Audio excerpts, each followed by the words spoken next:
जय खानदेश मंडळी. ज्या गिलकानी भाजी खातत नाही ना त्यासले अशी भाजी करीसन नक्की तुम्ही द्या खावाले.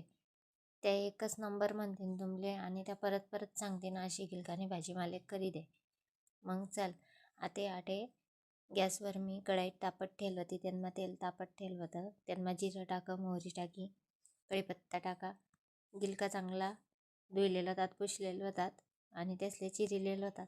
त्या टाकात आपण आते त्यासले चांगलं परतायले व्हानं. आते एक टमाटा आपण कापिलेला होता तो पण आपण त्यांना टाकी देणं. त्याला चांगलं परतायले व्हानं. आटे आपण थोडीशी मुंगणी दायलेली होती ती चांगली धुईली नी आणि तिले पण आपण त्या गिलकासमा टाकी दिनी. आता तिले चांगलं परतायले व्हानं.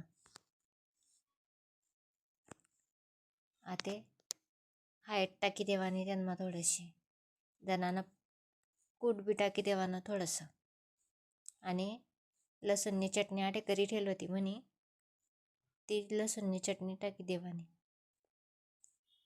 1 ग्लास पाणी आपण सोडी देवानं त्यांना.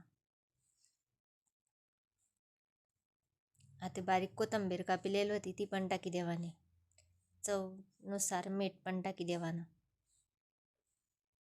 आणि चांगली उकळी होणी का त्यांवर थोडंसं झाकण ठी देवानं. मधमा त्याला चेक करानं.